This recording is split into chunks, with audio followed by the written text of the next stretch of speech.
How do you know if you've lost yourself? You're busy one day, so you order your groceries online. Next day they arrive, sign the receipt, and as you shut the door, you think, why did I get rice? You never eat rice. You check your phone. You don't recognize your own handwriting. Oh, I thought I was ordering chickpeas. But you know what? You always eat chickpeas. So how did you mix them up? Maybe you remember ordering rice, but you never eat it. This sounds simple, right? Just a grocery mix-up. But what if there's more to it? What if it's a symbol of something deeper? A glitch in the system? Welcome to my channel. Before we built walls made of pixels and filters, Swiss psychologist Carl Jung warned us about this. Said we all create a kind of wall around ourselves. He called it the persona. It's our social mask, the part of us that shows itself to the outside world. Behind that mask, though, he said, is something much stronger than we are, the shadow self. And now, we live in an age where the persona has gone viral. Think about it. On Instagram, TikTok, or LinkedIn, we curate our best selves. We share our wins, not our losses, our beauty shots, not the times we're bored or uninspired, our strength, not our struggles. Every filter, every caption, every selfie is a performance. We're always trying to fit a role. The cool girl who travels everywhere, the bro who makes moves in business, the influencer who takes perfect notes. These are all personae, these digital masks we wear online. And the problem, according to Jung, is that the more we invest in these masks, the more we lose touch with who we truly are. You see, Jung didn't have a problem with the persona. He knew we needed it to survive.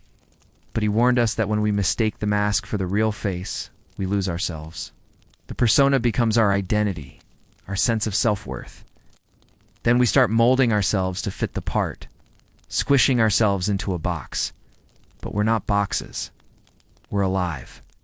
And the more we stuff ourselves into these perfectly filtered posts, the more our authentic selves wither away. Now, I know what you're thinking.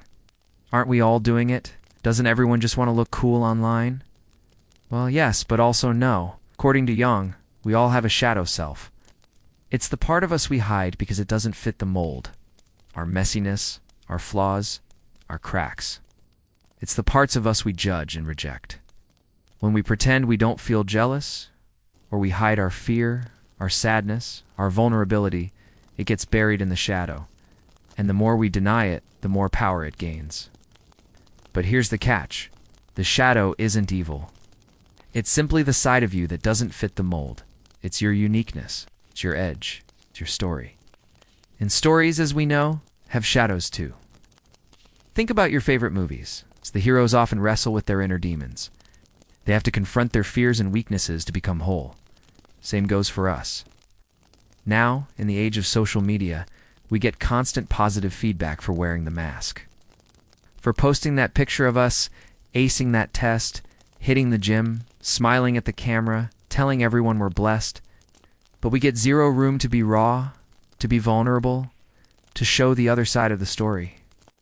We don't get rewarded for showing the cracks in our mask. So instead, the shadow grows unchecked.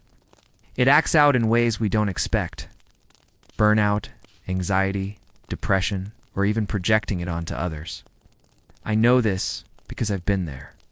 I've spent countless hours crafting the perfect Instagram post, thinking if I just had this aesthetic, this many followers, I'd finally feel good about myself. But guess what? When I finally reached those goals, I still felt empty. Why? Because I had lost myself in the process. I had stuffed myself into a box and labeled it #blessed. Yeah, but here's the secret. Being blessed isn't a hashtag. It's a feeling. It's a mindset, and that can't be curated. It comes from within. And I'm not the only one who's figured this out. Modern psychology agrees with Jung. Researchers like Dr. Leon Festinger studied how presenting false information about ourselves can lead to cognitive dissonance, basically feeling uncomfortable because what we're saying and what we're believing don't match up. Studies like these show that when we try to keep up this false image, whether online or off, we end up causing ourselves distress. This brings us back to our original question. How do you know if you've lost yourself? Here are some modern symptoms of persona overload. No. 1. You feel exhausted after spending time online, even if you weren't doing anything.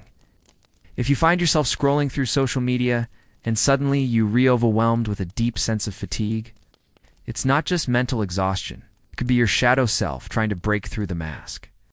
Your digital persona is draining your energy because it's not reflecting your authentic self. No. 2. You feel disconnected from who you really are because your life feels like a performance. If you constantly feel like you're putting on a show, like your life is one big performance, then you're probably relying too much on your persona. You might be so focused on crafting the perfect image online or in real life that you've forgotten what makes you you. Number 3, you avoid sharing something true because it might ruin your aesthetic. If you find yourself censoring your thoughts or feelings to maintain a certain image or aesthetic, then you're letting your persona dictate who you are. You might be afraid of what others will think if you show your true colors. But by doing so, you're silencing your authentic voice. If any of this resonates with you, don't worry. You're not broken. You're just stuck in the mask. The good news is we can fix this. According to Jung, we can integrate our shadow. That means acknowledging our flaws, making space for contradiction, being honest when we're struggling, allowing ourselves to be real, even when it's uncomfortable. Look, I know this isn't about posting your deepest trauma online. It's about showing up as someone whole, not just polished. The truth is, we're all works in progress. We're all trying to figure it out as we go, and that's okay. But if we want to stop losing ourselves, we need to start showing up as our authentic selves. So the next time you go to post something online, pause.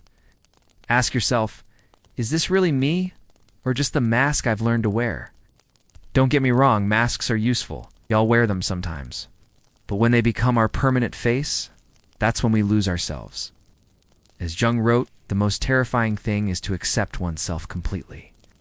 To accept our flaws, our contradictions, our imperfections. When we do this, we free ourselves from the shackles of the persona. We can be more genuine, more honest, more real. So here's to showing up as our true selves, not our curated online personas. Here's to embracing our flaws and imperfections. And here's to accepting ourselves completely. Thank you for watching. If you found this helpful, please share it with your friends. Until next time, remember to subscribe for more insightful mental health videos and leave a like if you enjoyed this one. Take care.